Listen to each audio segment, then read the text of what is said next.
সবাইকে ধন্যবাদ জানিয়ে জুম্মার নামাজ শেষে আমরা চলে যেতে ইসকনকে নিষিদ্ধ করার জন্য। সেখানে আমি আর মামা এলাম হুন্ডা, মামা চল আমরা ইসকনটা একটু নিষিদ্ধ করে দিয়েছি, কিন্তু এখানে আন্দোলন হবে 3টার দিকে। তারপর আমরা যাইতেছি, রওনা দিতেছি মামা ভগ্ন দুজনে হুন্ডা নিয়ে, যে আমরা ইসকনকে নিষিদ্ধ না করে আমরা ছাড়বো না। এবং সেইটাকেই বিভিন্ন তৌহিদি জনতা সাড়া দিয়েছেন। আমরাও চলে যাইতেছি হুন্ডা নিয়ে, এবং ওখানে যে পৌঁছবো আমরা মূলত 3টা সাড়ে 3টার দিকে আমরা হুন্ডা নিয়ে রওনা দিছি, এবং আমরা ইসকনকে নিষিদ্ধ করে আসবো। তারা যেন এই মুসলমান হইতে পারে সেই তৌফিক নসিব করে দিও। আল্লাহ ঈমান এবং আমল নিয়ে যদি কবরে যেতে পারে সেই তৌফিক নসিব করে দিও। যত দল যত বিষয় থাকুক না কেন, আমরা যেন সব সময় তোমার নবীর দল কোরআনের দলে থাকতে পারি মৃত্যুর আগ মুহূর্ত পর্যন্ত। আল্লাহ তুমি আমাদের সেই তৌফিক নসিব করে দিও। সুবহান রাব্বিকা রাব্বিল ইজ্জাতি আম্মা ইয়াসিফুন ওয়া সালামুন আলাল মুরসালিন আলহামদুলিল্লাহি রাব্বিল আলামিন।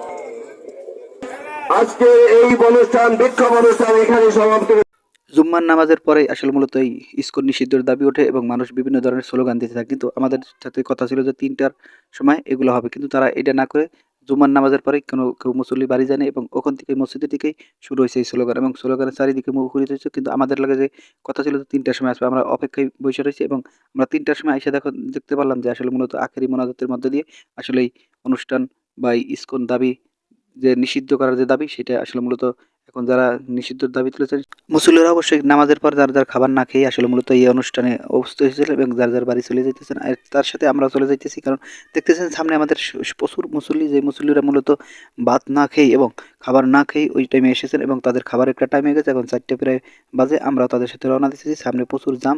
দেখতেছেন যে এখানে মুসল্লি চারিদিকে, এবং চার পাঁচটি রাস্তার মাথায় মাথায় যার বাসা সেই বাসায় চলে গেছে। এবং আমরা কিছুটা সময় দেখতেছি যে একটা পিক আপ ভ্যান আছে, পিক আপ ভ্যানও বহুত ভরে এতে কিন্তু লোক আছে। যে মাদারীপুর কালকিনি ডাসারে মূলত এই অনুষ্ঠানটি আয়োজন করেন ডাসারের বড় হুজুর, এবং তার নেতৃত্বে মূলত ডাসারের বড় হুজুরের নেতৃত্বে মূলত এই মিছিলটি অনুষ্ঠিত হয়, এবং তার নেতৃত্বে এই মিছিলটি পরিচালিত হয়। এবং জুম্মার নামাজের পর থেকে এই মিছিলটি চারিদিকের দিকে মানুষ এক জায়গায় জমা হয় ডাসার আইডিয়াল সৈয়দ আতহার আলী কলেজের সামনে, এবং ওখান থেকেই মানুষের বিভিন্ন জায়গায় মিছিল শুরু করে, এবং ওই জায়গা শেষ হয়, এবং ওই জায়গা থেকেই মানুষের আখেরি মোনাজাতের মাধ্যমে শেষ হয়। আমরা আর একটা দেখতেছি পিক আপ ভ্যান ডাসার মূলত যাইতেছেন বাসার দিকে, সবাই এখন রওনা দিতেছেন আস্তে আস্তে। এই ভাই আমরা রওনা দিতেছি, এবং আমরা এখন চলে যাব আমাদের বাসার দিকে, কারণ এখন বাজে 4টে প্রায়। এবং দেখতেছেন যে এই ইতিমধ্যেই পিক আপ ভ্যানটা চালু করছে, এবং এখানে প্রচুর লোক উঠতেছেন, এবং এখানে আসলে মূলত তারা বয়াতি বাড়ির উদ্দেশ্যে রওনা দিতেছেন, এবং এখান থেকেই মূলত অনেক লোক ছাত্র ভাইয়েরা এবং স্কুলের পড়ুয়া যারা আছেন তারা স্কুল নিষিদ্ধের দাবিতে আসলে মূলত